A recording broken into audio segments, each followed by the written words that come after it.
Hey guys, I'm back with another video. Now that hardcore official servers are out, I've been promising you guys a more in-depth guide for tanking as a warrior. So I'm going to go over abilities, talents, macros, and more, so make sure you guys tune into the whole video. Now before we get started, I actually just started my own hardcore journey as well. I'm actually doing the Berserker challenge for a warrior, which is leveling the warrior without wearing mail, plate, or shields. You can check out my stream here if you're interested in watching it. I appreciate all the support. Now this is just a UD strat run I did with some randoms, fully pug group. I'm going to dual wield tank it. So if you guys want to see what I'm talking about or need visuals, this is the perfect run to do it. We actually hit the timer pretty easy as well for this run. But first I wanted to chat about some abilities you should always be using. To start, I want to chat about shouts. There's absolutely no reason you should not be using demoralizing shout and battle shout. In fact, while it's still nerfed pretty hard, you can still get a decent AoE aggro from your shouts at the beginning of a pull that has multiple mobs. Most people don't know this, but if you're buffing all 5 people in your group just spamming battle shout, assuming they're all in range, you're going to get more aggro than if you were just buffing 1 or 2 people. Now I don't always recommend shield tanking. In fact, I never really shield tank unless it's dire situations or I'm in a higher level dungeon like ZF or ST. However, I want to chat about shield block. Just like your shouts, there's no reason you shouldn't be spamming this. This is an automatic game changer and could quite possibly save your life without you even thinking about it. It increases your block chance for 1 attack by 75%. We will talk about how you can buff this ability even more in your talent tree later on. I want to go with Revenge as my next ability because it can go hand in hand with shield block if used correctly. People who are new to hardcore or classic WoW altogether need to know that Revenge doesn't do nearly as much damage as Wrath of the Lich King, not even close to the same amount. But it's still a great threat spell. It still procs the same, only when you block, dodge, or parry. So, why do the two abilities that I just mentioned go hand in hand? Well, you can almost guarantee a free Revenge proc after using your shield block because of the 75% block chance. What you can do is also right before your next pull, if you're pulling fast enough, save your Revenge proc for that next pack and then use shield block right after and you get a second Revenge almost immediately that you can use on a different target. This is a great way to get immediate big threat on 2 targets, bunch that up with your shouts, and you should have no problem at all holding multiple targets.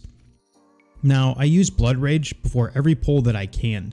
Especially if it's a line of sight pull. You're going to see a ton of line of sight pulls throughout this dungeon, so tons of practice that you guys can watch me do. Believe it or not, Blood Rage also generates a little bit of threat, so you use it right before the mobs come to you around the corner or wherever you're line of sight pulling.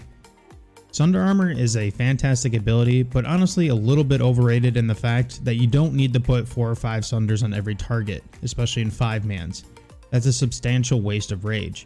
My rule of thumb is to only use 2 Sunders on Skull, since it's going to get nuked down almost immediately in your 5-mans. Then tab Sunder the rest of the targets as you see fit.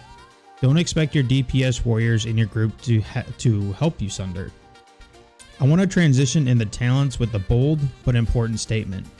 In your first 50 or so levels, if you survive that far, do not put a single point into protection. It is a waste of time. And since hardcore is all about grinding, and even with the dungeon lockout, you're going to still be spending a lot of time killing mobs by yourself. That's the warrior life and it always will be.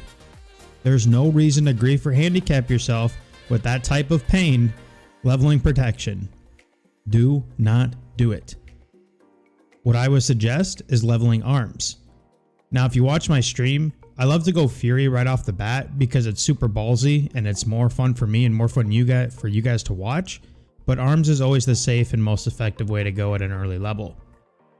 You get your reduced rage on heroic strike, deep wounds, and more importantly, tactical mastery, the talent that you will love the most while you're tanking.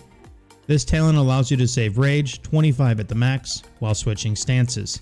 This talent alone lets you be creative in how you tank, or even allows you to easily DPS some trash packs with ease.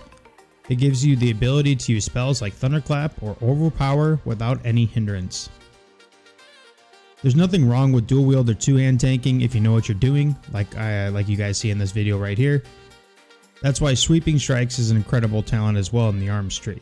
The lowest level you can be to get that ability is level 30 however, and that's assuming you don't put 5 points into cruelty on the fury tree right away. Speaking of knowing when to switch, weapons that is, I want to go over macros that will help you get the hang of things pretty quickly. My first macro to you guys is about switching weapons or to a shield mid fight, and it's actually way simpler than you think. All you type is /equip and the name of that weapon or the name of that shield. This way you can easily swap in and out of your arsenal for certain situations. Now if you watch my streams or know me, you know I like to keep it fun and interesting. I use my mouse wheel for stance dancing. If you can have it down like a pro, you can honestly make an argument, especially if you watch, that it's quicker than macros. But for now I would work with some stance macros if you're a beginner, so I have some for you here. So we're going to start with show tooltip charge, cast battle stance, cast charge. This is your basic charge macro and will keep you in battle stance. Now if you quickly want to switch to defensive stance and also throw a sunder out there as well, you'll do show tooltip, sunder armor, cast defensive stance. That's important to show what stance you're in, cast sunder armor. Now here's one for overpower, since you'll have to do some switching if you're in defensive stance. Show tooltip, overpower, cast battle stance, cast overpower. There are plenty of other macros you can use, but these are the most basic ones that help you switch stances faster while using all your abilities like sunder armor. Now let's go over some add-ons. Unfortunately, I'm not the add-on expert because if you're watching this video right now and you're watching me actually tank this dungeon, I literally have no add-ons going. I'm just used to it. That's how I play. I've been tanking for years. But if you're a beginner, I know some add-ons that you can use as a crutch to get started. Now for a simple UI but adds a ton of worth, I like Bartender. It's simple, easily accessible, straightforward with managing your bars and setting up hotkeys. This also gives you the basic features like hiding your XP bar, your rep bar, your keyring, and the Blizzard art bar. Now I personally don't use threat plates, but I 100% suggest you install threat plates. These will show you your groups, debuffs on the mobs, your sunder count, the mob's HP, and the bars will also change color if you're about to lose aggro or if you did lose aggro, which gives you time to switch targets and grab some more threat and tells you which one's the tab to. Threat Classic V2 is a well-known and pretty much used by everybody, but it's another tool for you to see who's climbing threat and let them know to chill out if they need to. Now I have another one, it's called QE Dungeon Tips. It's another great tool for beginner players or people that just have not played classic dungeons before. It's a simple add-on that shows you what mobs cast what when you toggle over them. So you'll know beforehand if a certain mob fears, disarms, or use other spells that could possibly cost you a wipe. Now I want to transition to some basic tips or knowledge that I've just absorbed over the years of tanking and I feel the need to share with you guys. First, be sure to understand and know your group composition. Know that if you have a priest healer, you're pretty much set for the dungeon. While if you have a shaman, remember that they could be dropping totems and not even paying attention to your health or their mana. Be ready to use shield bash. Usually other classes make up for the interrupts, but if you don't have a rogue, shaman, or another warrior, or if someone in your group is flat out just not doing it, you need to rely on yourself and yourself only to actually do the interrupts. If something isn't getting done, just do it yourself. Like I said, whether that's doing interrupts like I just mentioned, or it could be callouts, explaining boss fights, loot distribution, marking targets, etc. Line of sight polling is an art. If you've been watching this video, you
every time you kill a boss in SFK, or what certain bosses do in the dungeon.